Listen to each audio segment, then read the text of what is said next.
There are so many miracles and moments that make little markers in everyone's life. I'm super excited for you to hear from some of my dear friends and family today. And by the way, that's you too. I'm your host, Amber Parker, and welcome to Marker 37 Podcast. All right, so this is a test. Test. Nope, I'm not on. Yeah, you are. Oh, I won't hear it? No. Because it's on there. Yeah. Oh, no. But you got to keep that mic to your mouth. Can you hear it right now? Do you know what it sounds like? No. Oh. Just like before. You couldn't hear what it sounded like, right? You weren't listening with headphones before, or were you? I don't remember. I don't think you were.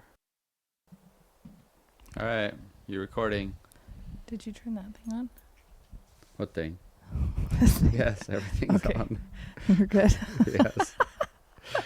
Thanks, baby. You're welcome. So you guys, welcome to episode 2 of Marker 37 Podcast. This is probably going to be one of my favorite podcasts. Well, it's only the second one, so I guess it would definitely be my favorite.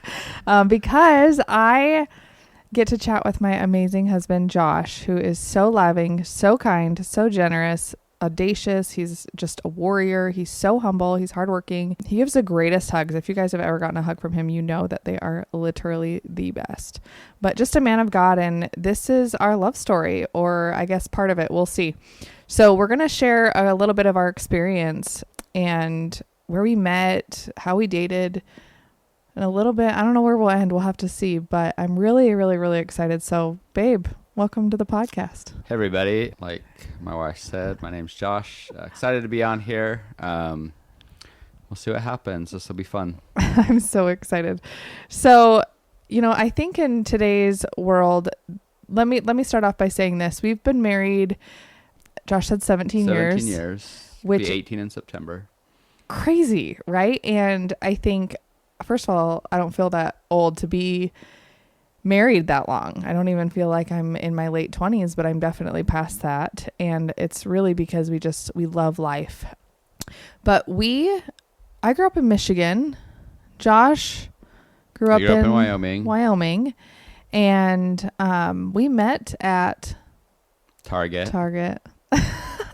Good old Target. Yes, Target. And I mentioned this in the last episode. If you haven't watched episode 1, I dropped some hints of all the things that were going to come on this podcast. And so I want to say thanks, babe, for being on. I know this isn't something that probably either of us really feel equipped or ready to do, but we feel so called to do it. And so let's dive in. Let's dive into some of those moments.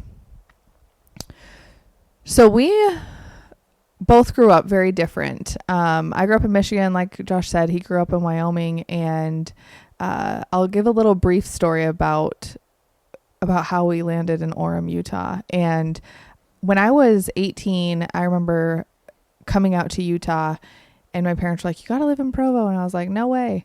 And I started working again at Target, and I kind of mentioned that in the last episode. And I was in HR. I started as actually a cashier at Target. Went to cash office and did HR. And so I did all the hiring and the firing and all the fun things and the not so fun things. But one of the best things I got from Target was the love of my life, and being able to be married to you every day is just a blessing. Yeah. I mean, we always try to make up a funny story about how we always tell people that we met at Target, because we did. It's true. And sometimes we try to tell a little fib about how we met, like we both reached for the same bottle of laundry detergent or something like that, and our hands touched. But no, that wasn't it. I was working at the bank inside of Target, and like Amber said, she was HR manager in the back, and our mailbox was back by her desk. And so I would conveniently go get our mail every time that I worked, and she was always back there working hard. She was always busy every time I went back there. Like, she always had a phone to her ear. Back when we had phones with cords. Yeah, exactly. And so, in those weeks walking back there, like, we never had a chance to talk because she was always on the phone. We'd always meet eyes and see each other, but we never talked back there. Well, first of all, I thought you were like 16 or something because you look so young. But I remember all the girls that I worked with, Josh was known as the bank boy.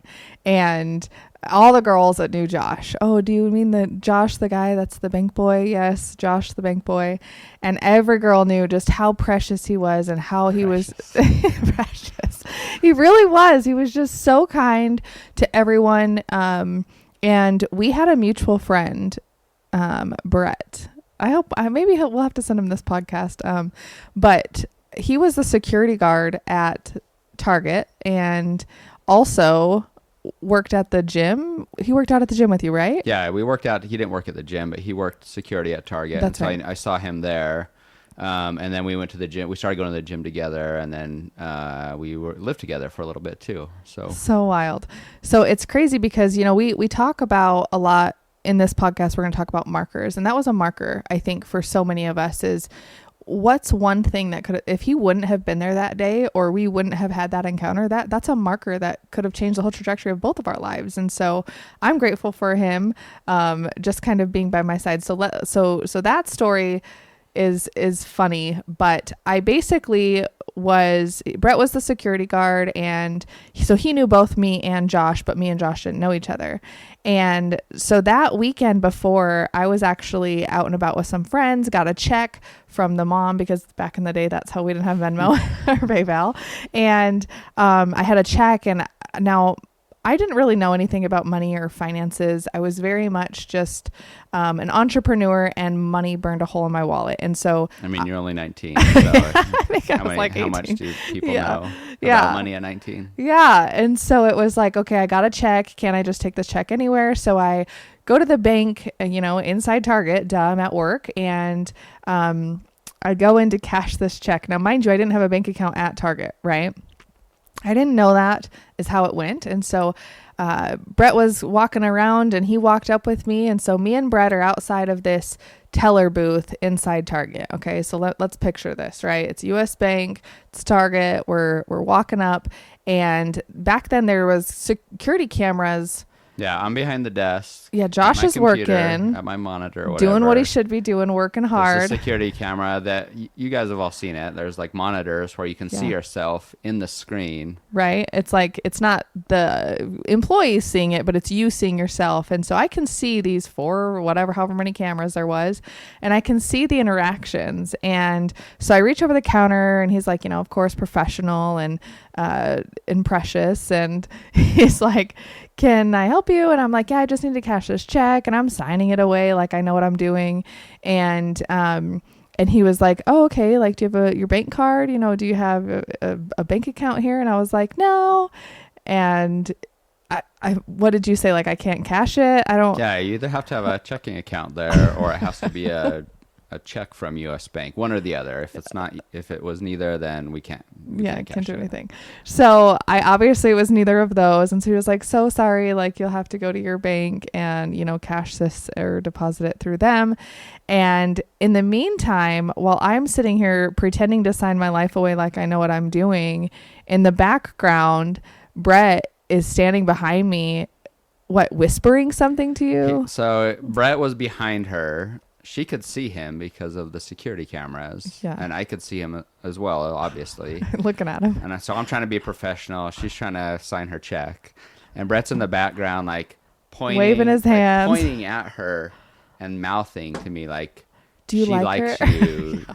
She thinks you're cute or something. I don't know. Like, I was trying to pay attention and do my job. Yeah, of course. And he was, like, being all crazy. And so... like, I saw him, obviously, but I wasn't sure what he was saying or what he was trying to And Josh, do. I remember you even asking, like, I couldn't tell if he was with you or is he saying, like, do you think she's cute? Should I go out with her? Yeah, like, he was like, I don't know what you're doing. So then I'm sitting there and Josh is like, okay, cool. And so me and Brett walk away and I go back and sit at my desk, and Brett comes back there with me and he was like, you think he's cute, huh? And I was like, who doesn't like the bank boy or something like that? Like, I was like, he's cute. I was like, but he's too young for me. And he's like this, just professional boy. And let's go back to before I met Josh. I've never dated somebody, my style was just either rugged or not the right ones. So bad boys. It was just the bad boys. Okay. Like, unless you had a motorcycle motorcycle or a hot rod or tattoos or something. Like it just like Josh was not my typical dating profile. And it's interesting. And if you're single, I hope you're listening to this too, because I really want you to think like, is your style if it hasn't worked? Right? Like there's if it hasn't worked over and over again. Yes. So it's like, that was my first realization is like, well, my choice of pick is not working, right? It's not producing the results that I want. It would always end in heartbreak or, I was basically funding the relationship, or it was like, I always would fall in love with potential instead of actual, right? And so I was used to not being treated well, never had a gentleman, really like show me what it was like to treat a woman so well. And I obviously didn't know that about him, but I was like, he's got red hair. He wears a suit and tie to work. Like, who is this guy? But I'm like, there was just something about him. And so Brett walks back to my desk and he's like, you think he's cute? And I'm like, yeah, who doesn't? And so then Brett walked back up to your desk, right? Yeah, same thing. Brett came back to me and was like, same thing. Do you like her? Do you think she's cute? I was like, yeah, of course. But I didn't know, same thing. I didn't know like if he was asking that together. Like, yeah, I didn't know if she was single, if he was like, if they were together or whatever. So then he's like, yeah, she thinks you're cute. I think so. Then I'm at work still, and she's at work too. It's like just in the room right there in Target, just a few steps away. So I wrote my phone number down and gave it to Brett. Yep. And he took it to you. And what did you say? So Brett comes back to my desk, and I will never forget this. In my sassy era of life, right? And at this point, I was going on dates with random dudes just for free meals, honestly. Like, I remember I put in, this is so bad, don't judge me, anyone who listens to this, but I remember putting in one of the boys that I was dating, and my friend Crystal will remember this. But it was a burger shop that we met at, and it was like firefighter from Burger Shop. I didn't even have a name on it. Like, horrible, right? But that was like what I was going through when Josh came into my life. And so I was just in this like, I'm not worthy. I don't care. It doesn't matter. Like, just sold out for anything and everything that wasn't incredible and awesome and amazing. And really not knowing my worth could have put me in a different situation in life, but also in marriage. And so we're going to touch a lot on marriage in this podcast, and what to look for before marriage and during marriage. And, how do we keep it thriving, 17, 18 years later. So yeah, one thing I'll add about that. I mean, we're not heading in the right direction, right, in your life. And now looking back, I felt like I was heading in the right direction in my life, but since meeting, we've turned so many different directions that our life has turned out completely different than I thought it would at that moment. So, I mean, I mentioned that because sometimes you feel like you're on the right track. Sometimes you feel like you aren't. And oftentimes that track's going to change like 10 times, many 15 times, 30 yeah. times, 100 times over your lifetime. And so good. I never thought of that until this moment. Like, I felt like when I look back at that time period, I felt like I was really, on the right track and knew kind of what my life was going to be, and thought that was really good, like on the right track. Yeah. And you knew that you weren't on the right track, but actually both of us were wrong. Yeah. Wow. I've never really thought about that. Where we've arrived today is above and beyond what I could ever imagine our life being in that moment. It's so wild. Now maybe we should insert this. Now, I was raised LDS. Josh was raised LDS. Josh went on a mission to Romania. Mm-hmm. And what's our age difference, you guys? By the way, I don't ever remember, Josh, what year he's born in, and this is just something that we do. And so what's our age difference? Yeah, so I was born in 82, and she was born in 86, so... a little over 4 years difference. Yeah, so, Josh had when Josh was coming home from his mission, it was my senior year in high school, I think, or something like that. So when we met, you were 19, I was 23. Okay. And I thought he was 16. So when people, I've always looked young. Yeah. When people are like, ask Josh, like, oh my gosh, like you look so young, or do you even age? It's really, really true. It's awesome now at 41. Because you look sexy. It wasn't very fun at 16 when I was getting pulled over all the time. Yeah. So it looked like I was 11. But we're grateful for it, right? Yeah, we'll take it. So, so Josh was, raised LDS, went on the mission, and he was like a really just, again, that strong warrior. And for me, I always knew that there was something else, but I didn't know what that else was. And we're going to dive into that too in another episode. But, and so at this point, here I am, completely sold out for the world, living what I thought was best life. And then here comes this amazing man who is like, you are not all of those things. And so, again, I was like, not my style, not my type, way too young, all the things that I was like, absolutely not. And yet I was looking back at all the other things that were going on in my life, and they weren't working for me either. So it was like, I really didn't have anything to lose by trying to really just not get ahead of it, but be with it. And so I was like, I'm trusting this. And so Brett comes back around to the story of, you really built up the suspense. I know, I'm really excited because it's so fun. I love talking about our love story. One, because it takes me back to the moments that I never want to forget. And I really think that because we remember the beginning joy, and so many people maybe don't remember the beginning joy 15 years later, 4 years later, even just months later, some people. And so I think it's super important to go back to the good times in life instead of just being maybe in a season of low in your marriage. So at the desk, Brett walks back. I'm sitting there again, answering 17 phones, transferring people to the dressing room. And Brett comes back with this piece of paper with Josh's phone number on it. And again, in my sassy, do what I want era, I look at him and I say, he's like, here's Josh's number. Like, he wants you to call him, or like, feel free to call him, or do you think you'll call him? Like, I don't remember exactly what he said, something along those lines. And I was like, oh no, absolutely not. Boys, call me. And so I wrote my phone number on a sticky note, and I wrote in my best handwriting, because I have crappy handwriting. And so I wrote my best handwriting, Amber Lee, and my phone number. And I said, you can give this to him and he can call me. And not 15 minutes later, I get a phone call. Okay. Hey, windows of opportunity open and they close. You gotta take opportunities seize when the you moment. have them. Yeah.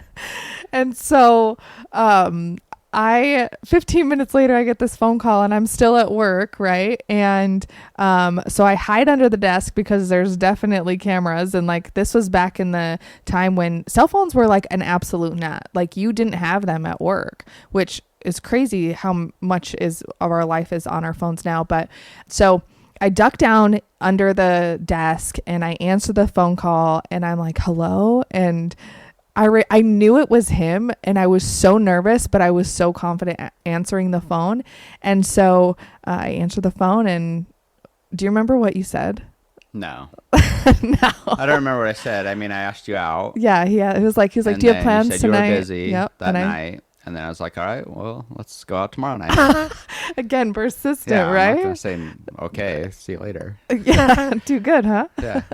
So he was like, let's go out tonight. And me and my girlfriend, Crystal, we had a date planned with, again, I was in this just do whatever I want kind of era. And so I was like, I can't tonight. And he was like, what about tomorrow? And so the next day we go out, and I was like, cool, but it's the bank boy. But, and I was so nervous, but I think I was so excited that I really don't remember ever being nervous, scared. I was nervous, excited.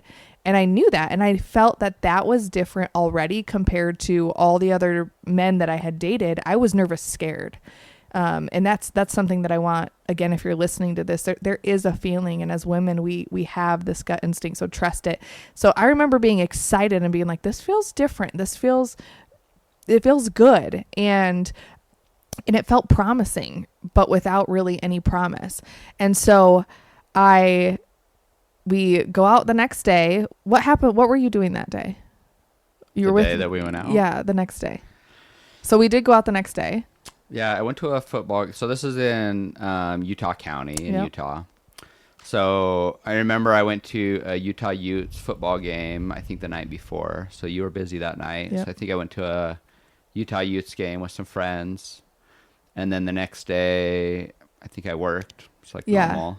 No, that day you came home. It was a Saturday. You came home from the football game because you had on a white cap that was a little tilted sideways. Yeah, and I was like, oh, maybe he has a little bit of bad boy. All from a hat, right? And so you had a white sweatshirt on. Yeah. A hoodie. Okay, Yeah. come on, ladies. Like, a guy in a hoodie is just like a good thing. And then you put a ball cap with that and it's like, okay, this is different than what I had seen him at work. So he shows up after this game. I think that's about what happened. Yeah, and we did a double date. So my friend Nick came with us, and we set him up with somebody, right? You brought one of your friends? Yeah, I don't remember who it was. I don't remember either. Huh. It doesn't matter because he's not married to her. So we went to Comedy Sports, a comedy club in Provo, Utah. And I don't really remember very much about Comedy Sports. Like, I mean, it's always pretty funny and all of that. But I just remember it being very natural right from the beginning. Like, where I was at, I had, the girls I had been dating were not it. And I was tired of dating because just the girls were not it that I had been dating. Same thing. I mean, it's we're gonna have a series on not it. What is not it when you're dating?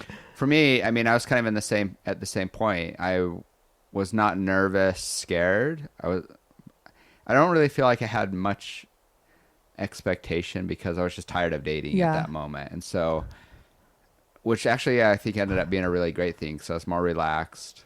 Yeah. And everything right from that first date was so easy and natural. Like, there was no like awkward sitting apart. Like we sat right up against each other. My hand was even on your in leg. the car ride. Yeah, like, I remember you picking me up and in the Mitsubishi Eclipse, right? Yeah. Stick shift.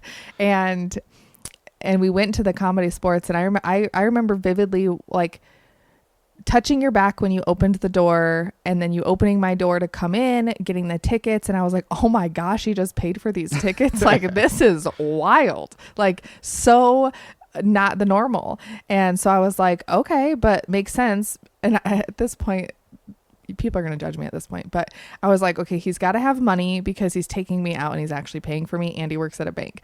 And so, but at that point, even then I was like, this isn't, I still felt so excited, but I had these thoughts and I was like, am I loving and am I falling in love in that moment? It was the very first date. Like, is the potential just because of what I see, or is it because of his heart and the way that I feel when I'm with him? And I had never asked that question in front of anyone else. And so I remember those moments. I remember where we sat in those chairs. I remember what the chairs felt like. And then it was like my hand went on your back. Your hand was on my leg that night. Like, it just felt very natural. Yeah. And it was like uncharted territory for me. And I remember thinking and having deja vu, like having these visions on visions on visions. Again, not remembering any of the comedy at all. Nothing. And so it was like, and then we went home that night. Comedy was great. We went home that night and we ended up staying up till 5 a.m. And that was crazy. And we had many of those mornings just talking and sharing everything. And I remember that night I was like, okay, you're too good to be true. Let me tell you about my life. Let me tell you how horrible, rotten, sick, unworthy, dirty, useless, all my sins, everything I've done, because you seem too good to be true. And if you're going to be around me, you have to know all of me. And so I laid everything out there, from like little to old to big to small to, I told him everything. Yeah. Everything. I can't remember how much of that was that night, but it was quick. It was in one of those, quickly. like those 5 a.m., 2 a.m. mornings of just sitting and talking. And that was, again, different behavior than what I was used to. And so it was like somebody that genuinely wants to know me, that like like, let's just cut to the chase and get to the deep conversations. What do you desire? What do you want? What have you been through? Who are you? What things do you love? What things do you hate? How are you raised? What did you love about being raised? And I mean, we went deep into some of these conversations, and which I think is so hard for people nowadays, but it's like, it's all going to come to the surface, especially nowadays. Like, why not just uncover those moments? And so we dated we went on the date and we spent time together. Our apartments were just kind of, I would say, 2 blocks away, not even. Yeah, if you know that area of Utah County, I was at Raintree Apartments. Yep, and I was at Provo, Branberry. And she was at Branberry, so they're basically like 2 blocks away from each other, and there's like a little river in between. Yeah, and there's like a bridge, and obviously it's college town, so everyone walks back and forth. But everything from the very beginning was so easy and natural. We literally spent every minute together. If we weren't working or sleeping, like, we were together. We were pretty much together. And we worked together, kind of, right? So yeah. I remember one of my favorite things and dates that we did, and we started dating even while we were working together. We would make that time during lunch breaks or to like purposely plan together so we could spend, even if it was just 15 minutes together. And I would always go and get the cheese pizza from Target. So good. They don't make it anymore. Not the same. I would get a cheese pizza. And I remember thinking, like, every single time you paid for my meals, there was not a chance that I was going to pay for a meal. And it was like, no, I'm taking care of you now. Like, it moved so fast. It almost literally felt like way too good to be true. And it was little things like buying pizza. Come on, guys. Like, it doesn't take much, but those little efforts absolutely build up and build something tremendous over time. And so we would spend every day together, every moment together. And if I wasn't working, Josh always worked in the morning pretty much at the bank. And so he would always walk over to my apartment in the morning and kiss me good morning and then head off to work. And then we would see each other at work and we would have lunch together.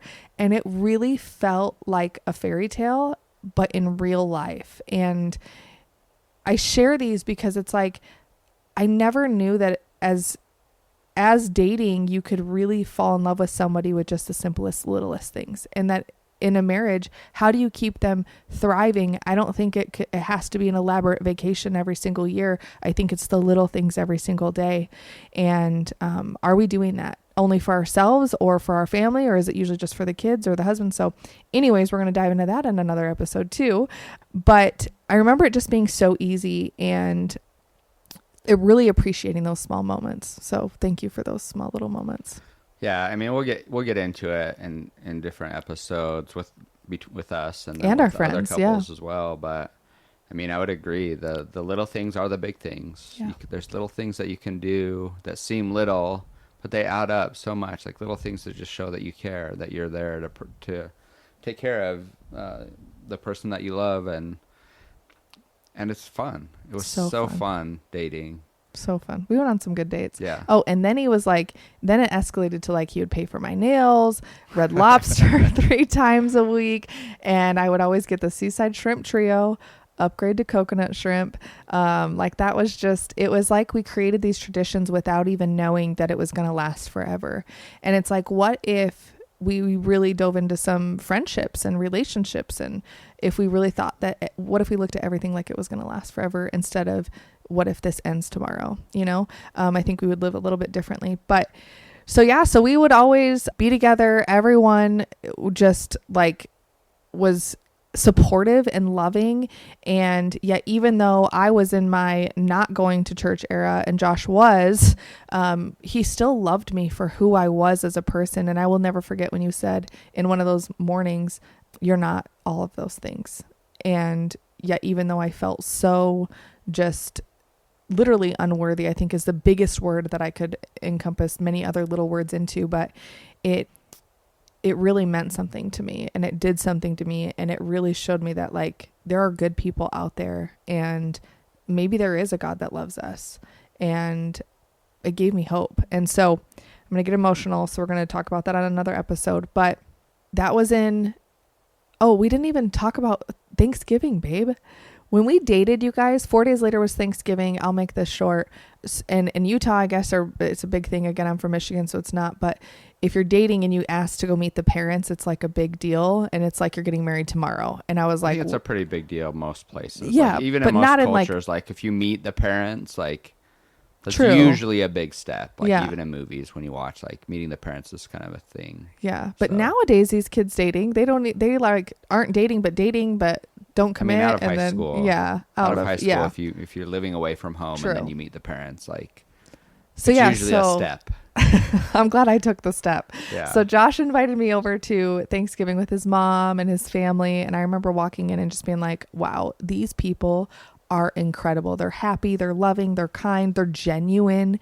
And, you know, they always say, like, if you want to, you know, find a good man, see how he treats his family. And I saw that day. And so that was another little big plus. But people were, you know, like, oh my gosh, well, what did his family think? What does family think? And we had said, we're not dating, or we're not getting married. We're not doing the Utah thing. We're not doing this, you know, see each other for four hours and get married tomorrow kind of thing. And that's being dramatic, but not really. And so we both, Christmas came around, we came down to St. George, and it's so wild because we're recording this in southern Utah right now, you know, 17, 18 years later. And again, that was a marker. And I remember a feeling when we went to my sister's house for Christmas and Josh met my family.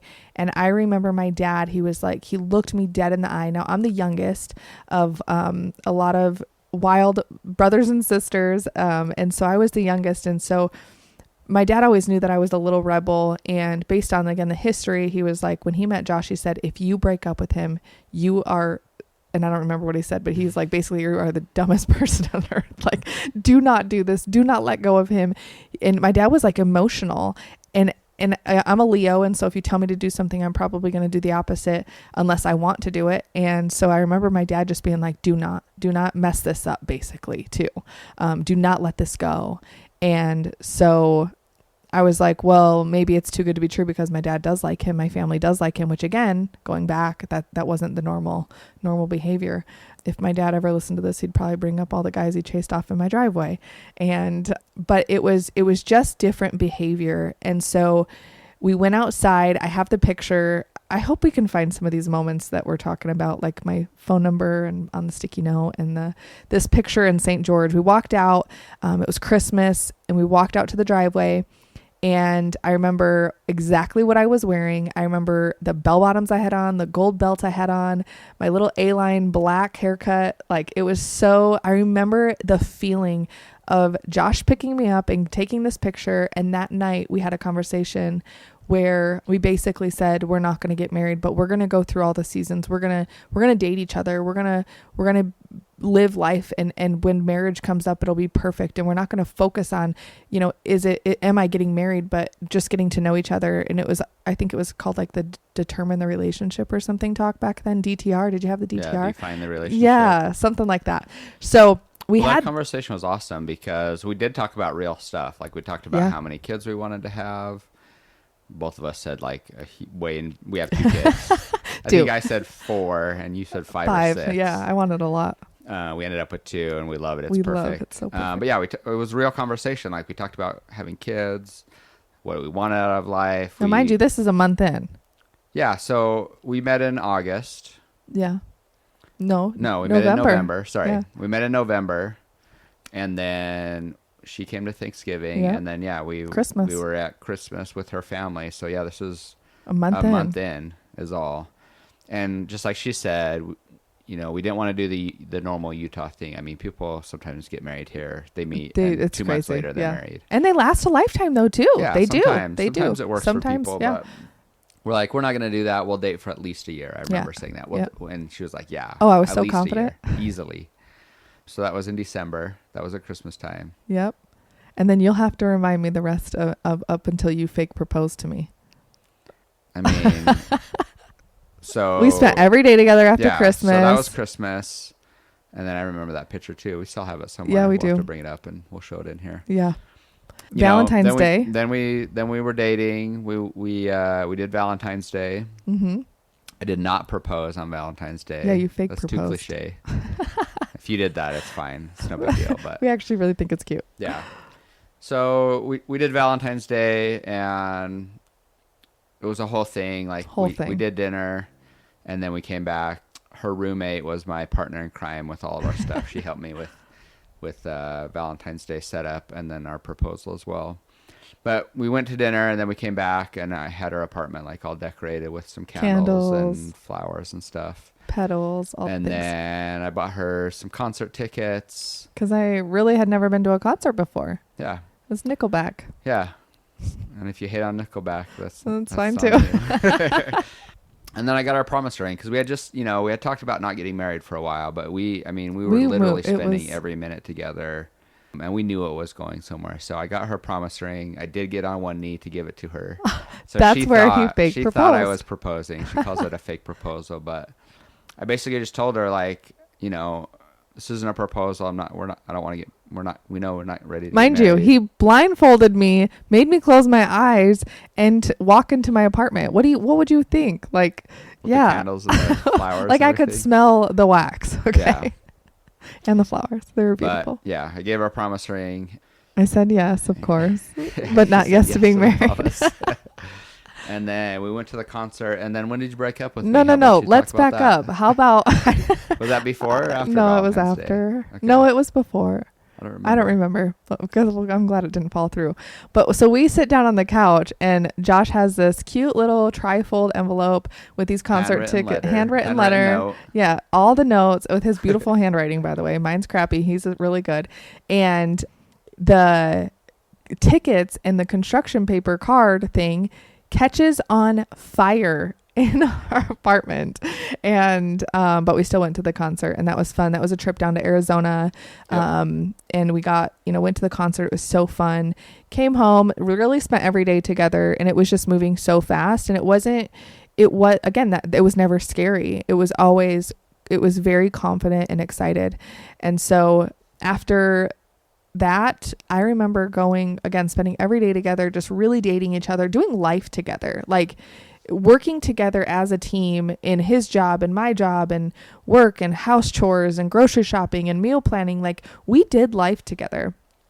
And come April is when you proposed. And this is probably one of my favorite stories. And I don't even know how long this podcast is going because I can't even see. I think this episode's way too long. We might have to oh my gosh. tell our proposal story later. Okay. Should we? I mean. But before that, you gotta talk about breaking up with me. You can't talk about. Babe, I don't want to. Okay, fine. It's fine. It's good. It's a good part news. of our yes, story. Yes, it is. Well, I don't remember. I remember really once like he was doing everything just with me as that team. I remember going through a phase where I was like, this is too soon. This is too fast. I'm too young. I'm too sold out for the world. And none of those things were true, obviously. But I remember telling my roommates, like, I'm going to break up with him. I'm going to break up with him. I'm going to break up with him. I just can't do it. And you were on a work trip. That was the first time I told you I love you. Oh my gosh. We have so many good parts, babe. A bunch of stuff There's in here. so much goodness. Okay. But yeah, so I was ready to break up with him, and he came over to my apartment, and my apartment has a really long hallway. And I remember him coming in and standing right there in the living room by the hallway. And before that, I was ready. I was gonna tell him all the things. I was gonna tell him that I was breaking up with him. And really, it was like, I couldn't. I saw him and I fell in love with you. You did, though. You broke up with me. What? I'm trying to remember the story. Actually, I haven't thought about this story, honestly, for a long time. I You did break up with me. I didn't. Was it when you got back from San Diego or while you were in San Diego? Did you break up with me on the phone? I think you broke up with me on the phone. No, when I went to San Diego, I called you and I said, I can't live without you. Or maybe it was a few days before I went to San Diego. Yeah, it was right before I went to San Diego. You definitely broke up with me and we were like broken up for a day or two. It wasn't. We weren't broken. Like, I basically was like, kick the brakes till I come back from San Diego or something. Like, no, you broke up with me. Oh, sad. But that was, I remember being in San Diego with my girlfriend, and I remember calling you. I remember exactly what room I was in. We were gone for a week, and I remember calling you, and I was like, I can't live without you. I've like this is the trip that I thought I was going to like, can I spend a week without you? And I was like, I can't spend another day without you. And you were like, do you want me to drive? This is also when I went and got my first tattoo. And you were like, please don't. And I did. And because Josh has never told me like, no, he will always like advise me. And that's a whole nother episode. But I remember calling you and I remember you saying, do you need me to come and get you right now? I will drive to San Diego to come get you. That's how much I love you. And I was like, this guy would drive to San Diego from Provo to come get me. Like, how can I not be with him? Yeah, I think that's what it was. I think you broke up with me. I'm sure. On the phone. Sad. And then you were like saying like what? I was so depressed that trip. Yeah. I don't remember. The trip was like miserable. The trip was not going well. No. But you had broken up with me either before you left or on that phone call. And then even though we were broken up, it's probably hours. I don't even think it was a day. You were going through it. And so I was like, do you need me to come get you? Yeah. And you said... I said no. Like, I was like, fine. I would. And I was like, but we were coming home like, I think 2 days later or something. And then you came home. And then at your apartment, I came over like... Yeah, after. To talk about it or like maybe to get my stuff that was at your apartment. I can't remember. But we were broken up. At that point. And... Gosh, I remember this now. Yeah, it was. Oh, that. And then I walked in, and you walked down the hall. Yep, and I couldn't. We saw each other, and like it was like fell in love. Yeah. I was like, my heart went to his, and I knew that he was this was going to be the last man I would ever kiss and love and be with and support and honor and cherish, and was so excited to never, ever, ever look back. I knew I was secure. I knew that you were my soulmate. And so we got married. Yeah. So in April I proposed. That's a whole story. Another story for a different episode. We're not getting into that. You guys will have to stay tuned. Yeah.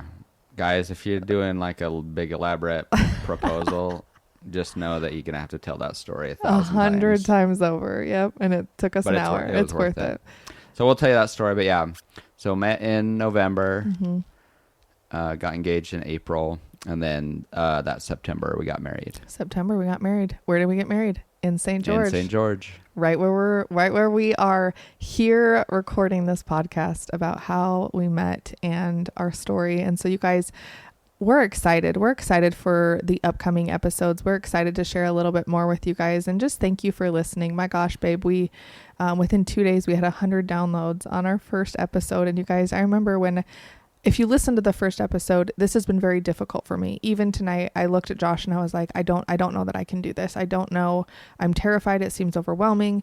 And this is just me being super honest with you guys. But it's hard. It's hard to answer a calling when you're like, what is the purpose behind this? Where is this going to go? Who is this going to impact? What is the purpose in all this? And so grateful for the power of prayer, because I really, really, really just prayed like, God, give us the words, tell us the story, let us share our hearts. Let, people just know that there's so much good out there still. And so we're thankful for those 100 listeners. We're thankful for, if you listen to this or share it. And we're thankful for all our friends that were with us along the way, that connected us, that have been with us by our sides. And we're going to have a bunch of our friends who are happily married, and they did do the, little and the big stories, but we're going to have lots more for you guys on this podcast. And so what a night, what an incredible reminiscing date night. This was our date night on Tuesday. And so it's been fun recording this with you, babe. Thank you. Yeah, this was super fun. And I hope there's some entertainment value, and like, I love hearing people's stories. Yes. But also I hope that, and we'll dive way more into this in future episodes, but we love marriage. We absolutely love marriage. We love we love relationships. And so we'll definitely get into some different tips and things that we've been through along the way and all of that. But this was fun being able to tell our story. And I feel like there's a lot of good stuff in there if you're single or if you're married. Yeah. Or have kids or don't have kids, or decided that you wanted 6 and you have 2 too. Yeah. So if you guys have questions, comments, things you want us to talk about, chat about, reach out to us on Instagram right now. Again, we're just starting, so it's like I don't have a website. I don't have nothing. I'm not like super professional, but we're diving in. And so I just follow us on Instagram at Amber_LEIGH_Parker, and your Instagram. Joshua Kent Parker. And so we are excited to connect with you guys over on social platforms. And thank you again for listening to Marker 37 podcast, miracles, marriage, moments, and so much more. Thanks for being on, babe. Thanks, everybody. I love you. Love you. It's not what you do, it's how you do it. It's not what you say, it's how you say it. And it's not who you are, but who you are becoming. So go make your mark.